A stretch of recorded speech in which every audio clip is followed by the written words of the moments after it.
they paid higher taxes, not that much higher, but look what they got for it as a community, as a humanitarian community. Look what they got for it. Well, Eugene Debs said something else. He said, better to vote for someone you believe in and lose than vote for someone you do not believe in and win, because that someone will surely betray you.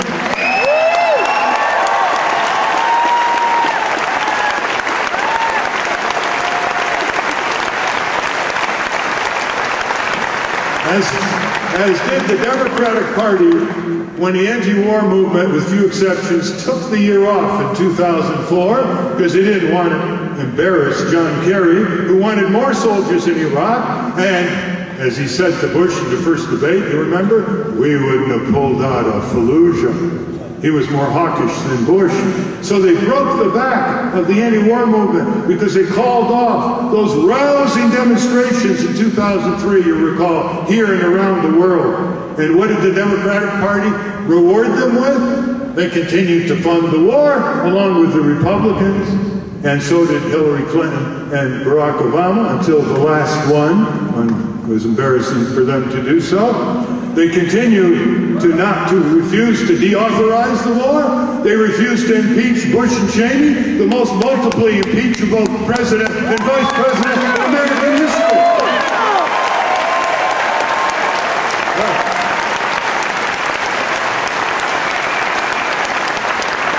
After all, criminal war of aggression in Iraq, impeachable offense number 1. Systematic torture, impeachable offense number 2. Spying on Americans in great numbers without judicial approval, impeachable offense number 3.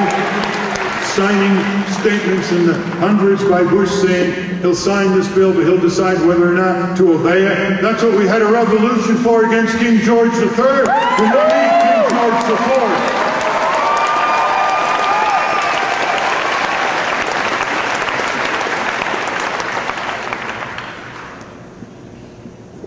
So where are we now? Here's where we are. Here's where we are. Here's where we are now.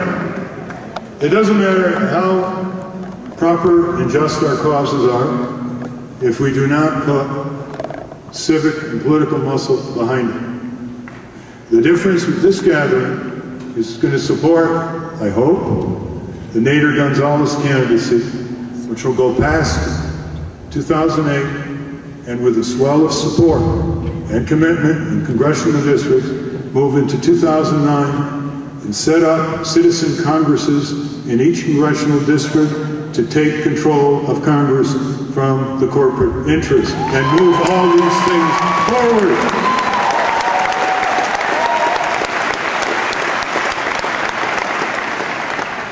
Here in Colorado, you have the most remarkable amendment I have seen in decades on the ballot for you to vote into law. It's Amendment 53.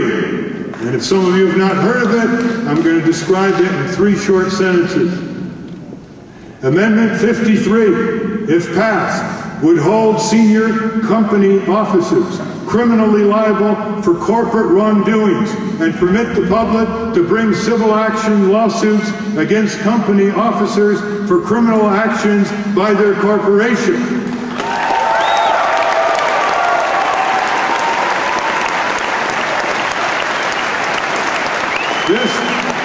This initiative drive has been sponsored and organized by Protect Colorado's Future, a trade union-backed group.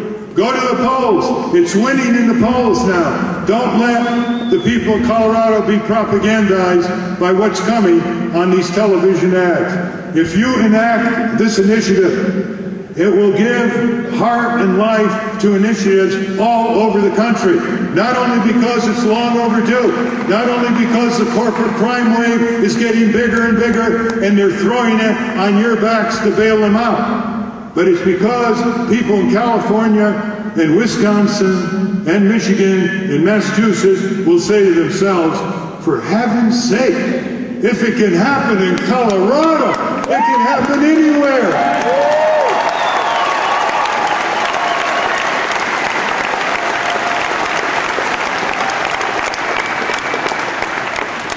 All right, on the debates, you remember reading about the Lincoln-Douglas debates? They went on in farm fields for 3, 4, 5 hours. There is no moderator.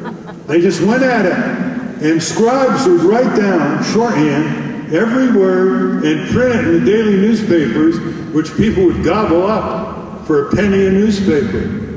Those were the days when you had real debates on real issues, with real, consistently repetitive exchanges, so that the arguments can be winnowed out as thousands of people stood in the farm fields to listen to them. Now, those are the days when there was no TV, no radio, no internet, no telephone, no email.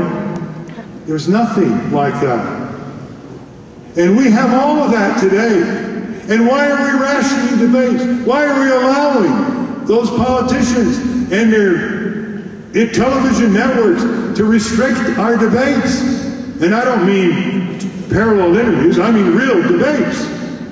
We don't restrict weather reports, we don't restrict sports, we don't restrict entertainment. We have to become far more intolerant of the suppression of the use of the First Amendment, of free speech, petition, and assembly, which means running for elective office and turning out the vote. And you say to yourself,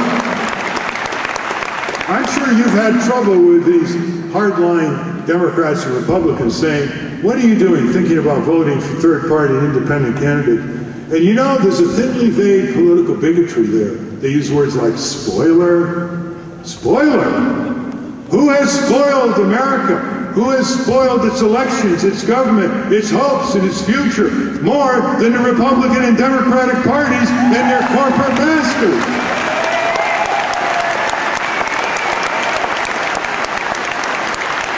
When they try to reduce third parties, independent candidates to second-class citizenship, they try to marginalize them, you can properly accuse them of political bigotry. Political bigotry. They're all for civil rights and civil liberties, except for a competitive election. And use those words and watch their reaction. It's so ridiculous, isn't it not? The 60th seed in Wimbledon is given a chance to win the whole thing. The 60th seed in the NCAA is given a chance to win the whole thing. But the third candidacy in the presidential campaign, Nader Gonzalez, is not given a chance to win the whole thing.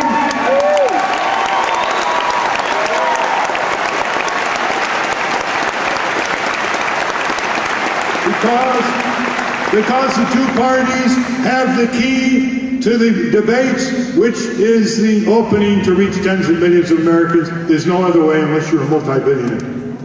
Ross Perot.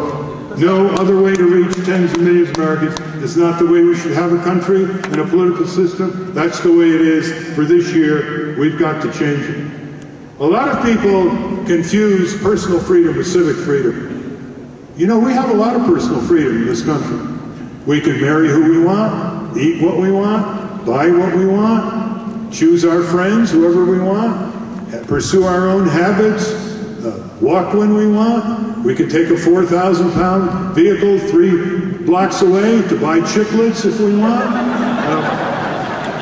We have a lot of personal freedom. But you know, don't confuse personal freedom with civic freedom. Civic freedom, we do not have much at all. We have virtually no civic freedom, defined by Marcus Cicero as participation in power. That's the only real definition of freedom, participation in power.